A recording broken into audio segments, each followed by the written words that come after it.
안녕하세요. 모르면 받을 수 없는 정부 혜택, 여러분의 복지를 책임지는 복지비서 미스 킴입니다. 매년 주택 가격과 소득, 재산, 물가 상승률을 반영해 조정되는 기초연금 2024년 대상자 선정 기준액이 결정되었습니다. 올해에도 기초연금 수급 자격이 달라지고 수급액이 달라진다는 것인데요. 오늘은 2024년 달라지는 기초연금 수급 자격 어떻게 변경되고 누가 받을 수 있는지 영상으로 준비했습니다.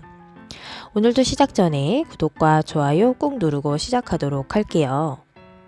노후를 충분히 준비하지 못한 어르신들의 노후 생활을 돕기 위해 연금 혜택을 나눠드리는 복지 정책인 기초연금은 기초노령연금으로도 불리던 적이 있어 간혹 노령연금과 혼동되는 경우가 많은데, 국민연금 가입자가 수령 나이가 되어 연금을 받을 때 노령연금이라고 말하기 때문에 기초연금과는 다른데요. 2024년 기초연금 수급 자격으로는 대한민국 국적에 국내 거주하는 만 65세의 어르신으로 올해는 1959년부터 신청 가능하고 소득 인정액인 월소득 평가액과 재산의 월소득 환산액을 합친 하위 70% 이하인 경우 수급할 수 있습니다. 2024년에는 혼자 사는 가구는 월소득 213만원, 부부가구는 월소득 340만 8천원 이하일 때 받게 되는데요. 지난해 월소득 202만원에서 213만원으로 인상되고, 부부가구는 323만 2천원에서 340만 8천원으로 각 5.4%씩 물가 상승률을 반영하여 상승하였습니다. 수급액 또한 변동이 생겼는데요.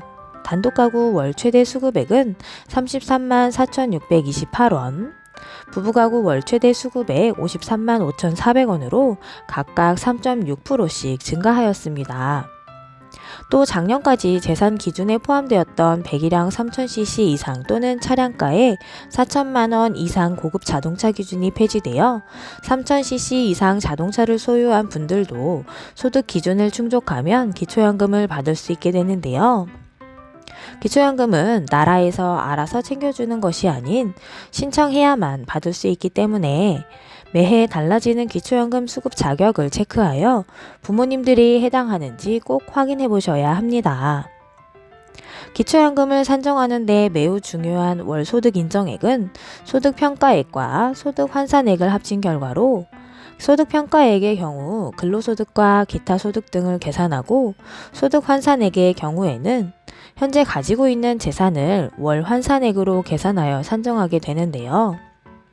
만약 자식이 집을 사는 경우 대출을 받아 1,000만원을 빌려주는 것이라면 이것은 가족 간 거래로 보기 때문에 증여로 간주되어 자연 소비분으로 영원히 될 때까지 모두 차감됩니다.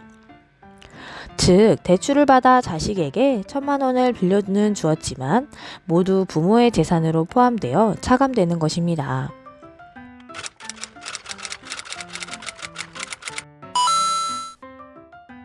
부부가구의 경우에는 매월 286만 4천원씩 자연 소비분으로 차감하여 약 4개월 동안 수급이 불가하고, 단독가구의 경우에는 매월 235만 7천원씩 5개월간 자연 소비분으로 차감되는데요.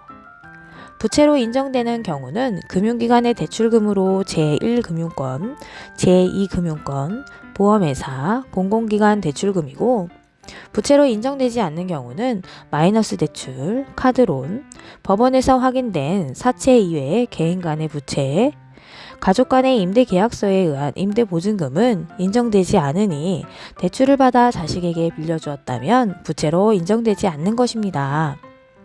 만약 기초연금 수급 전에 자식에게 증여해야 되는 상황이 생긴다면 꼭 신중하게 생각해 보시기 바랍니다. 변경되는 내용에는 국민연금 연계 감액에 대한 내용도 있는데요. 기초연금이 3.6% 인상됨에 따라 국민연금 연계 감액도 상향 조정되었습니다. 2023년 48만 4,770원일 때 기초연금의 50%인 최대 16만 1,590원까지 감액되던 것이 2024년에는 50만 1,942원으로 인상되면서 50%인 최대 16만 7,314원까지 감액되는 것인데요. 수급하는 금액 변동에 놀라지 마시고 잘 확인해 보셔야겠습니다. 기초연금 신청은 오프라인은 전국 주민센터, 행정복지센터, 국민연금공단 지사에서 신청 가능하고 온라인은 복지로 거동이 불편할 경우 국민연금공단 찾아뵙는 서비스를 요청해 신청 가능하신데요.